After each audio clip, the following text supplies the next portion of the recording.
Hello. Welcome back to Talk with Becky. Thank you so very much for joining us once again. We continue our journey. We continue talking about child development. And today I have a very special guest with me, and I'm so excited that he's here.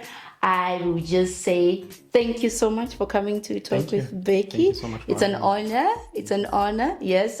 So he is a parent. Yes, a parent with a child with special need. Yes, he's a father, and I've been dying to have a father sit here and share the experience of being a father with special needs. Now, I will just get right into it, and I think the first question is always, what was it like when you, as a father, found out that you may have a child with special needs? Very good question. I think from the onset, not from the onset actually. My child was a second born. So I had experience of one child already, I think 2 years prior. So we kind of had in mind milestones to expect, I think, at different stages. And almost all the milestones were not being met. Yeah. Walking, the teeth coming out, and then as we went on in past 1 year, talking was not happening. Eye contact was also not happening. Yeah. I think after about 1 year, 6 months, I kind of figured out that something was a little off. Yeah. I didn't mention it when I say figured out, it's sort of like you just suspect that there's something, but nothing that you want to dig deeper into. Yes. But what happened also was that my wife's young sister, who is a medical doctor, visited us one time, and then I think after spending a bit of time with my child, showed me a video of a child that was behaving very similar to my child, and that child in the video was actually autistic. So that kind of confirmed everything for me. Yeah. But by then, my wife didn't actually notice anything. We were just getting the usual, these things take time. She'll start to tick the milestones. Yeah. Some kids are different and things like that. So I think because of that background, when we eventually went to get tested and got the result, it wasn't so much of a shock for me. I already knew. I was more interested in what do we do to try and mitigate some of these things. Okay. Yeah. And from there, as a father, how was it to be able to accept? Fathers, they want to make sure they do everything for their little girl, and now this is happening. How is it like to accept that this is what's happening to my child? It was tough. I think it's tough for everybody. But it was tougher on my wife, I would think. And because of that, I was sort of forced to be the one that accepted it the most. So what happened actually was that when we went for our first official diagnosis, when we were told that we're on the spectrum, my wife went alone. I wasn't there. I had traveled out. So when I traveled back, same day, I think later in the evening, she was in quite a state, after being told such news, of course.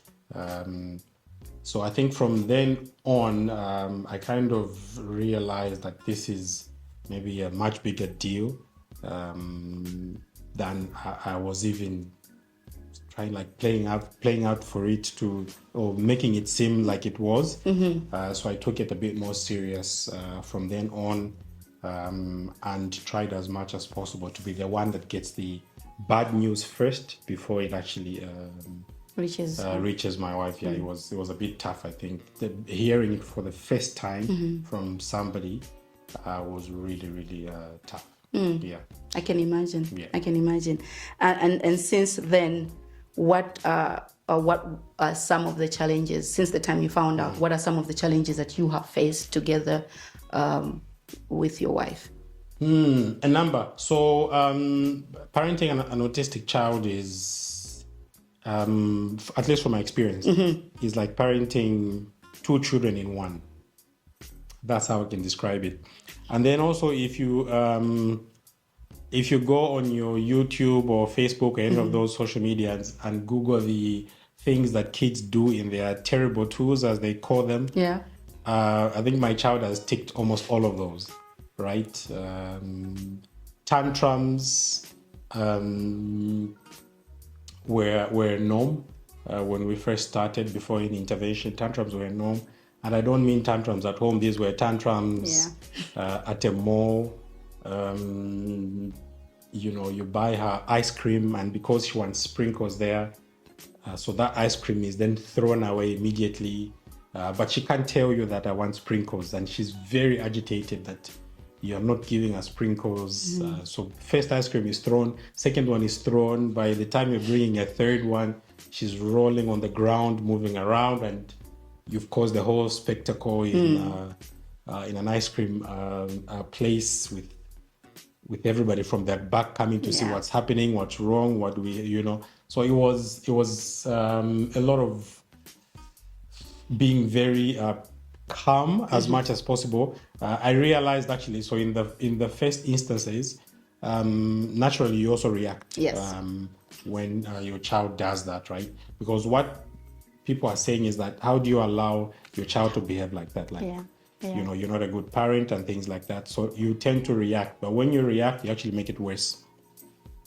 So actually staying calm in such a situation requires, a certain level of, peace that you've never experienced before. So you have to stay very calm. That also assured everybody else that, look, you know what you're doing.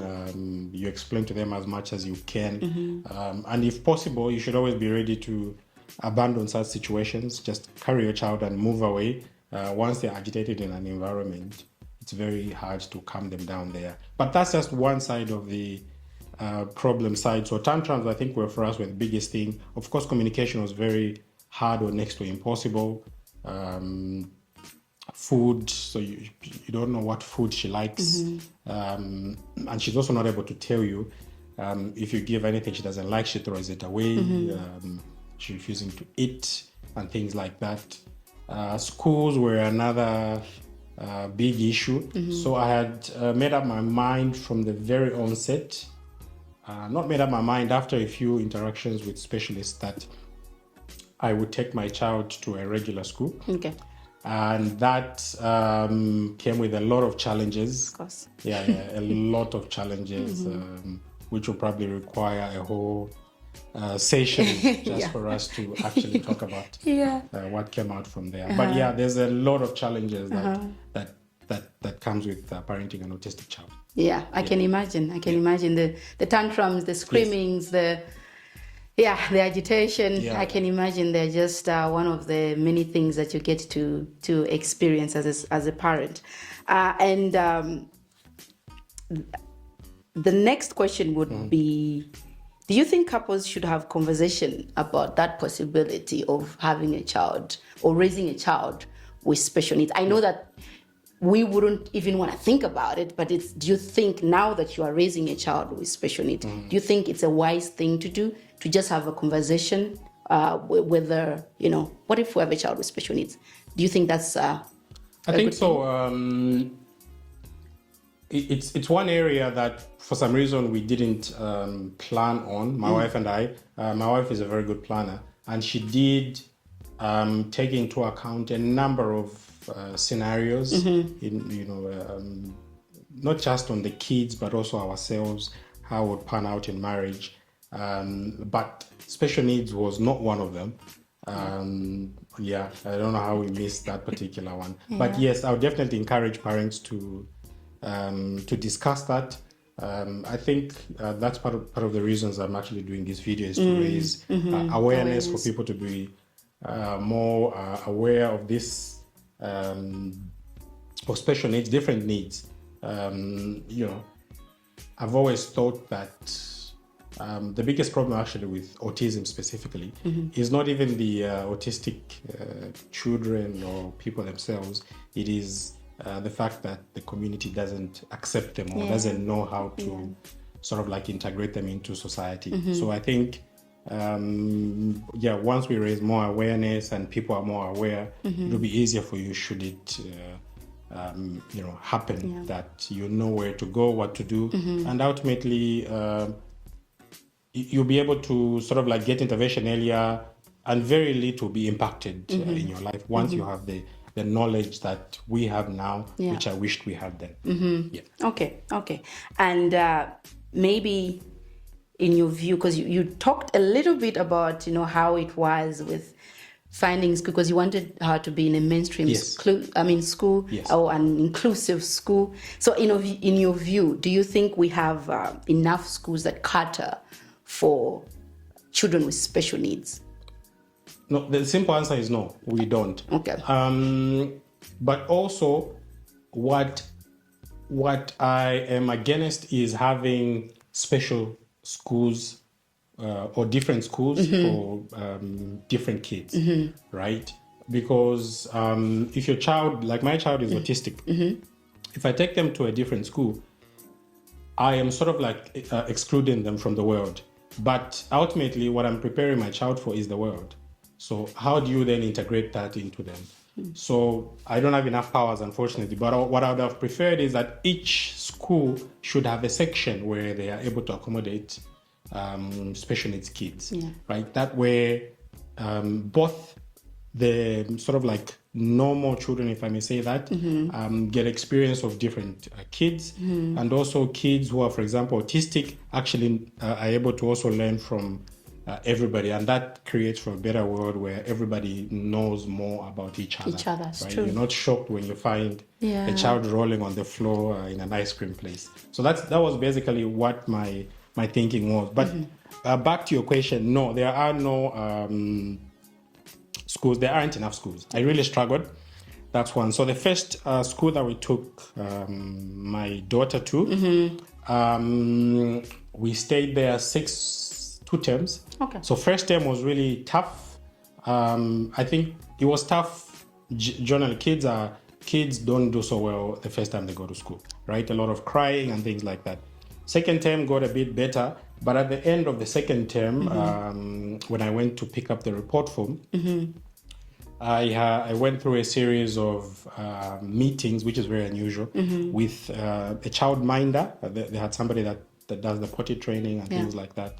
So the child minder, the teacher, and the head teacher, who all told me that my child was very difficult, and they had failed to handle my child, and that they asked me to leave. So very tough again to take, and I'm glad this time it was me and not my wife, because it was really, really tough to hear that. Particularly that from my perspective, I thought my child was actually making progress. So it was tough to take. But no time to waste. I didn't waste much time. I went and researched various schools. I think I went to approximately 10 schools. Wow. Just to see who could accommodate, who not only accommodate, I think, my child, but also capable of actually, teaching an autistic child, but in a normal classroom. Again, I was very focused. I was not going to take my child to a special needs school. Only. Yes, only, yes. Yeah. So I did find a very good school. Please. You feel free to talk about the school if you are. Yeah, no, people can reach out to me to get more information. Okay. But I did find a very good school. And within 1 year of my child being at that school, plus other interventions, of course, my child is now reading 4-letter words. When I went to pick them up yesterday on Friday, she was crying. She didn't want to leave school. Oh, nice. Yeah, so I think, it was a very good change. So basically, while I say there aren't enough of such schools, right, because the teachers that my child has been exposed to have experience of autistic children already. Okay. So they are not fazed by her tantrums. That's one. So once you know this is normal, you then know how to intervene. The child also reads off of your energy and actually realizes, these people are actually good people. A certain level of care. Once once an autistic person is actually comfortable to that level, then they can begin to express themselves. They can actually begin to talk. To actually, you realize that they're actually smart. They're good at mathematics. They can read and things like that.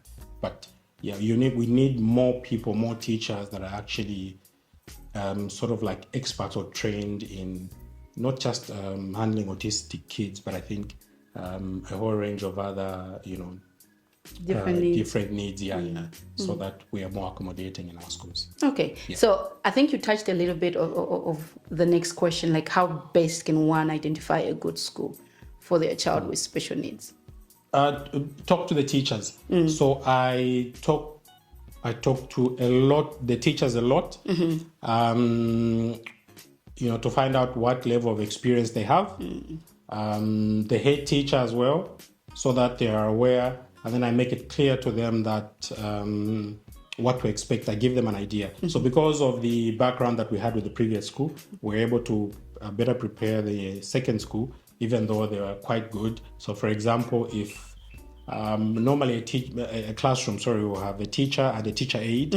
So we then discussed you need a third aide to make sure that, in case you have my child who's autistic and any other, and during maybe some time in the session or classroom session, they have some tantrums, you can take them out without interrupting the rest of the classroom, things like that. So those are the discussions that we sort of like had with the school. But experience is very key. The teachers absolutely need to have some level of experience in handling autistic children or whatever the need that your child may have.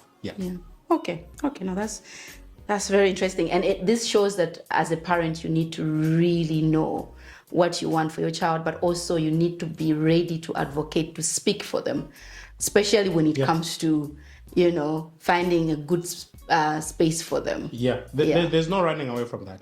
So you in the journey you hear a lot of things, right?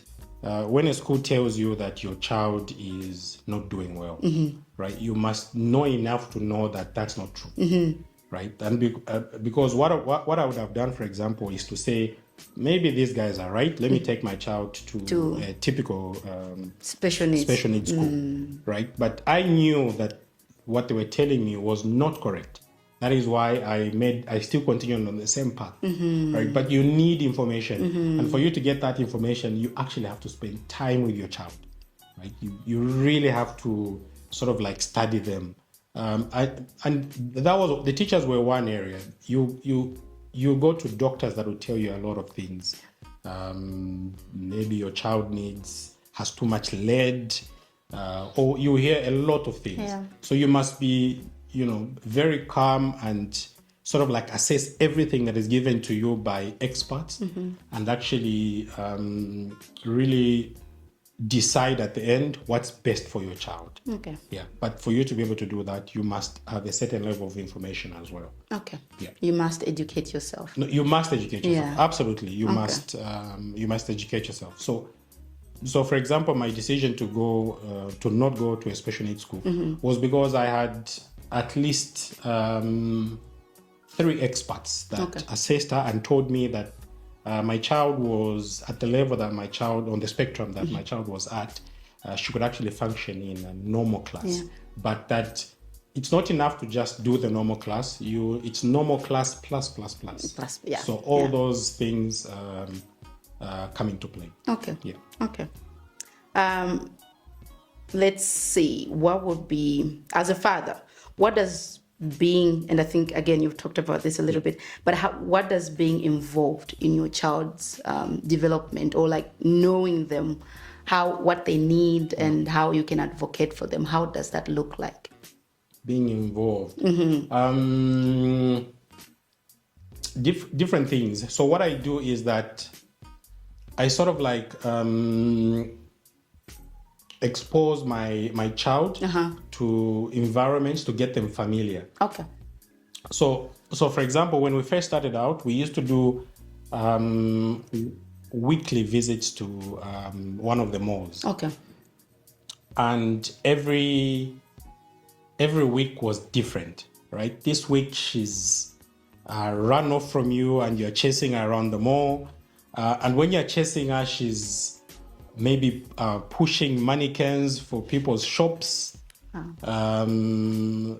You know, maybe she's throwing ice creams that I mentioned earlier, or she wants all the toys in ShopRite, different things like that. But what happened is that within, I think, 3, 4, 5, 6 months of me doing that consistently, she kind of like learned the pattern in a way. The So now we routine, go shopping quite well. She sits in the cart. You go into ShopRite, you pick your things. When she sees a toy, she will want a toy. You negotiate with her. Look, I can get you one toy. That's which is okay. She likes chocolate. Okay, maybe I'll get you a little bar. Yeah. So pretty much things that neurotypical or a normal child will actually do. We've managed to achieve that, but that was only achieved by going through the process.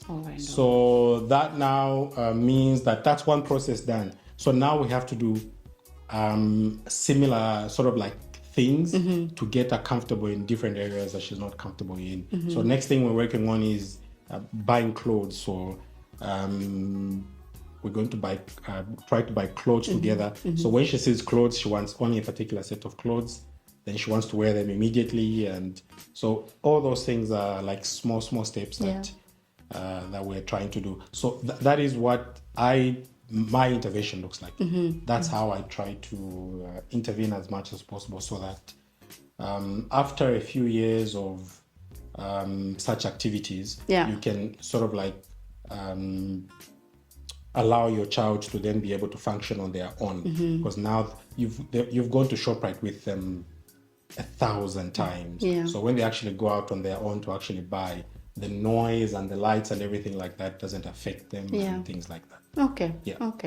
And my next question will be directly to fathers, because I know I've dealt with so many different parents, and in many cases I'm taught, and I have experienced, that fathers take a while to accept.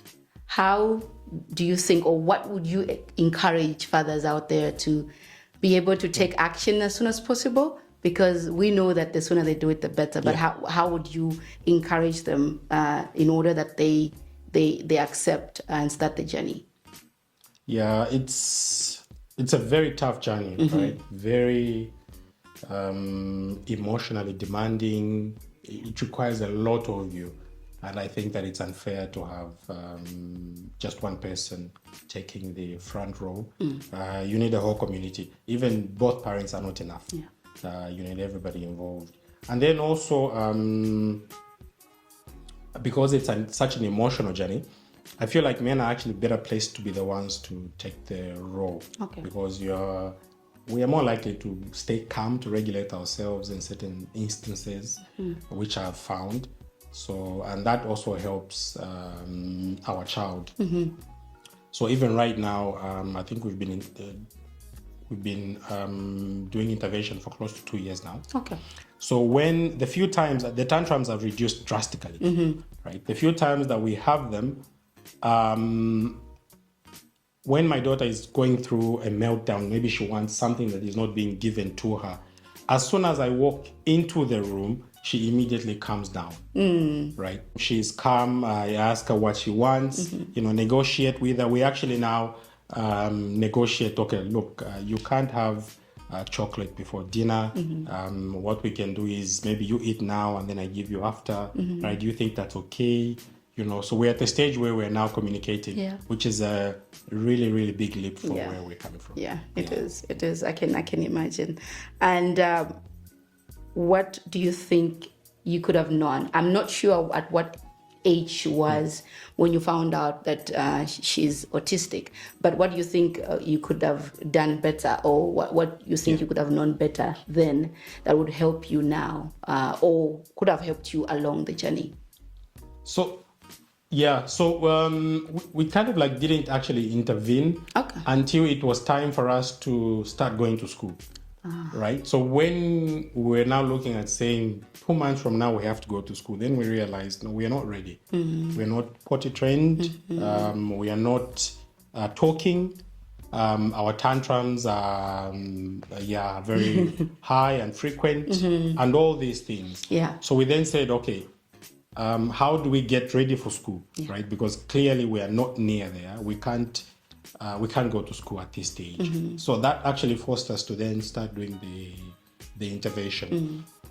Looking back, as soon as we crossed 1 year to 1 year 6 months, we should have already started doing certain things, right? My daughter was born in the lockdown period, COVID lockdown period. So there was a lot of use of gadgets. Yes. So a lot of use of gadgets, TV, and things like that. And I think for me that was the biggest, one of the first things with the biggest impact that we did was to cut screen time. Yeah. So those are things that if we had done that 6 months earlier, would have actually also maybe been ready for school at the time that we wanted to go into school. So I encourage everybody to just go and get information. Yeah. I think now we're at the stage where there are plenty of options for you to look at. Just get the information and then decide how you want to move on from there. Yeah. Okay. And this comes to the next question, which is, how would you encourage a parent right now that is finding out? And like you said, or as I like to say, also it's just that the journey itself is different for every child. And then sometimes you might expect this because the other child does that and whatnot. But how or what would you say to a parent that is, finding out or has been on this journey for a while, but they feel like, is it getting any better? Yeah. I think first is to just stay as calm as possible under all circumstances. Just really, really take deep breaths. To some extent, I'm convinced that in the journey, particularly in the autism journey, the parents are as much patient as the children themselves. Oh yeah. Right. If you as a parent can actually stay calm and sort of like don't treat them too differently, then you realize that your child will respond as well. But once you panic and you try to do too many things that are out of the ordinary, you actually affect the child, and they'll also not be able to respond as well as you would like them to, as well as they should actually be able to respond. So stay very calm, get as much information as possible from all different sources, right? By information, I actually don't necessarily mean visiting the experts. Of course, get your child tested, but just watch little videos about 10-year-olds or 15-year-old autistic children. They'll give you a very good perspective of what your child is going through, because they'll tell you what they went through at that particular stage, how they felt their parents should have actually helped them. So there's a whole lot of information on the internet on that. Get a lot of information. I can't emphasize it enough. Don't panic too much. Once you stay calm, your child will also actually stay calm and actually be able to develop. In a way, it's a fulfilling journey. Once you actually start to take certain steps, you see that you're actually making very good progress step by step, and you realize actually it gets a little lighter as you go. Okay. And now, which you've already said, it gets a little bit lighter. Does it get any better? In your experience, has it gotten any better? Yes, definitely. 2 years on, I think, 2 years on from the time that we started intervening, it's gotten much, much better. Okay. My child is talking now, which is very, I don't know how to say how much of a movement it's been from where we started from. We are able to communicate. So there's still a lot of work to do. When I say talking, for example, so she can tell me clearly what she wants, right? I want ice cream. I want sprinkles on my ice cream, not too much sprinkles. I don't like this. This is yuck. This is. So we've gotten to that stage where we're able to communicate. Reading as well. Eye contact is very good. Yes, please. And also friends. She's made a lot of friends at school and is able to play and things like that. So we've made very good progress, I think, in the short time that we've gotten help, and I'm very convinced that that can be the case for everybody as well. Having said that, it's 2 years, right? This is a 2-year a journey that I'm talking about. It's a 2-year journey of consistency. Yes. Right? You have to be consistent. Yes. You have to, for example, our sessions, our therapy sessions with her, at least 2 to 3 times a week, consistently every week for the past 2 years, right? Similarly for other things like that I talked about, like taking her to the mall to expose her to different things, school. Even when we actually close schools normally, we try and find different programs for her to be involved in, so that she's constantly like around people, and doesn't forget to sort of like the fact that she's used to people, right? It's also possible that your child regresses. It has actually happened even in our journey. You go away for 1 week where you lock up your child and give them a phone. When you come out of it, you realize they don't actually want to talk to anybody. They want the phone. So consistency is very key. Just find what makes your child very comfortable, and once you find that, an activity, of course, that involves people, she's comfortable around it. Do it often. Once you're comfortable enough in that area, try the next place that is sort of like a trigger point for them until you keep growing Gradually. Yeah. No, that's amazing. It's amazing to know that you can testify that there's been progress. Yes. And it's something that I know that most parents want to hear, but it's also important that they know that this is a journey of 2 years. Yes. 2 years, and they are involved. I do believe that at some point, and I'm not making it to be light, but I know that the journey itself, it could be difficult. But I do believe that at some point, some parents get tired, so that the moment they just leave their child with either the therapist or the tutor or at school, they feel like they don't have anything that they need to do. But you have mentioned, you've mentioned things like you go to the mall, you buy things together. The therapists and the teachers are helpers, right? The number one intervention is the family. Like, there's no running away from it. If you don't do the work yourself, you're not going to see the progress. So you do the work, and then the therapists and teachers and everybody help you. So get information from them on the do's and don'ts, but you have to be actively involved. Once you stop getting involved, the 1 hour or 2 hour therapy sessions is not enough.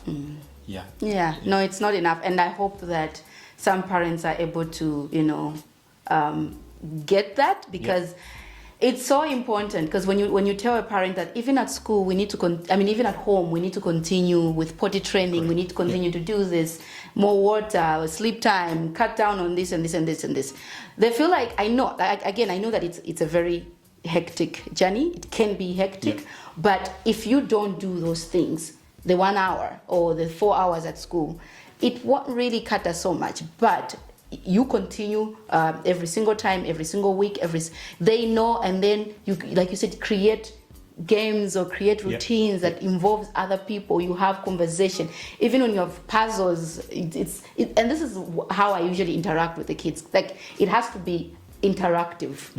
Where I'm asking a question, and even if I already know the answer, I'm asking a question, and they need to be able to understand, okay, so I'm being asked a question and I need to respond.